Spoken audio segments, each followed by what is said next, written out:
No niimoodi algab meie jääpurjetamisnädala 4. ja 5. päev, kuidas kellelegi.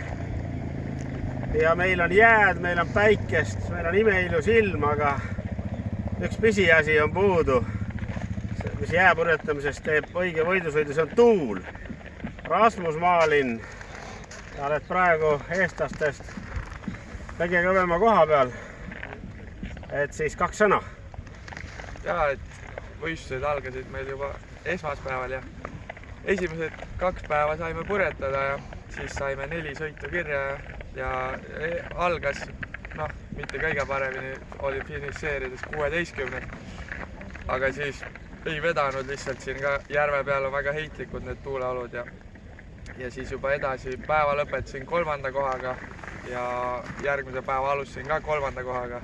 Siis nagu kõik õnnestus, aga viimases sõidus tegin seal taktikaliselt paari vale otsust ja langesin 20. viimases sõidus ja kokku siis 6. koht. Aga siiamaani parim koht MM-il ja eestlastest ka parim. Võib rahule jääda, ma arvan.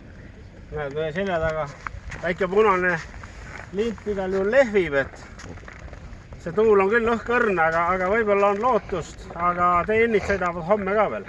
Ja, et meil on täna peaks algama ja võib-olla tuleb tuult siin, aga täna peaks algama ja EM ja siis homme peaksime ka saama sõita, aga homseks lubab natuke positiivsemalt, et võib-olla siis homme saame Euroopa meistrivõistlused ära pidada.